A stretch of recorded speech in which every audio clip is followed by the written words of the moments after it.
Hi, and welcome to this short presentation on excitable tissue. So what exactly do GABA, chloride, alcohol, and channelopathies have in common? Well, let's start at the top by looking at GABA. Gamma-aminobutyric acid, more commonly known as GABA, is the body's natural chill pill. Technically an amino acid, GABA functions as the main neurotransmitter within the central nervous system, and more specifically in the brain's cerebral cortex. Neurotransmitters play an important role in the electrical conductivity of a cell and are either excitatory or inhibitory. You will recall action potentials need to meet the threshold potential of minus 55 millivolts to depolarize, and those that do are excitatory and result in stimulus transmission. However, those that do not reach the threshold potential are inhibitory. These inhibitory substances are known as ISPs, inhibitory postsynaptic potentials, and can be quite effective at blocking impulse transmission from occurring. When GABA attaches to a ligand-gated ion channel, it opens the channel, allowing negative ions in, and therefore lowering the cell's resting membrane potential and reducing the threshold potential. Therefore, GABA is an inhibitory neurotransmitter. Now, let's have a look at chloride. Chloride ions are able to enter or exit the cytoplasm via ligand-gated ion channels. Chloride, along with sodium, potassium, and calcium, determine a cell's resting membrane potential of approximately minus 70 millivolts. Chloride is essential in the repolarization process alongside potassium to return the cell membrane back to its resting potential.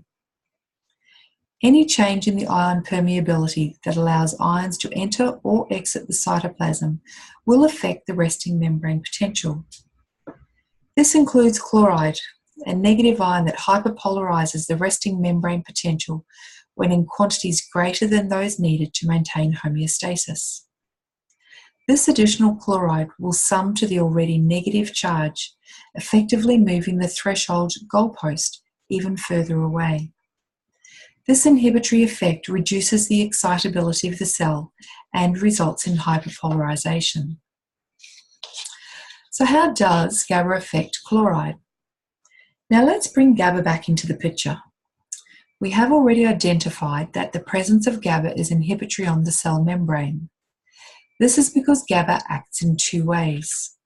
Directly, by acting on the ligand-activated ion channel receptors, GABA-A's, to allow excess chloride to enter the cell. This further reduces the negative state of the cell. And indirectly, via G-protein coupled receptors, GABA-B. This pathway opens the potassium channels, allowing free flow of potassium out of the neuron, again further hyperpolarizing the neuron. As Marieb notes, this dual approach fosters rapid as well as slower, broader, and longer-lasting effects. So what does GABA homeostasis look like in real life? Where GABA and chloride are in homeostasis, you are likely to see an individual who is self-aware, has a full range of sensations, is able to effectively communicate, has good recall and comprehension, and is able to make voluntary movements. However, if the functioning of GABA is compromised, any one of these domains will be adversely affected.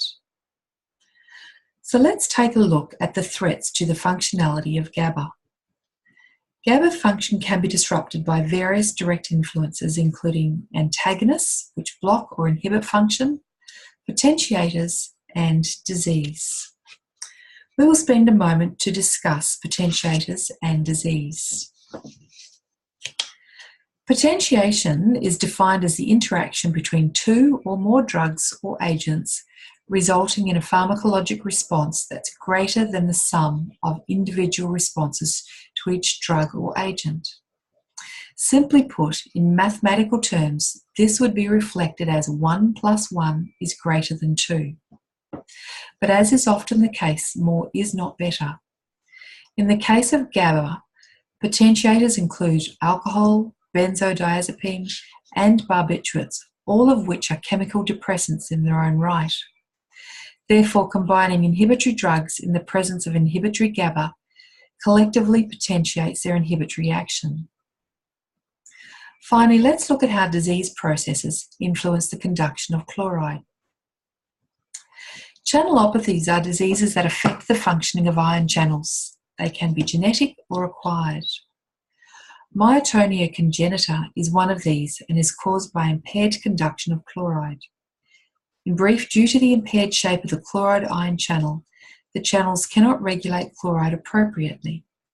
Therefore, there is insufficient chloride to participate in cell repolarization and return to resting membrane potential.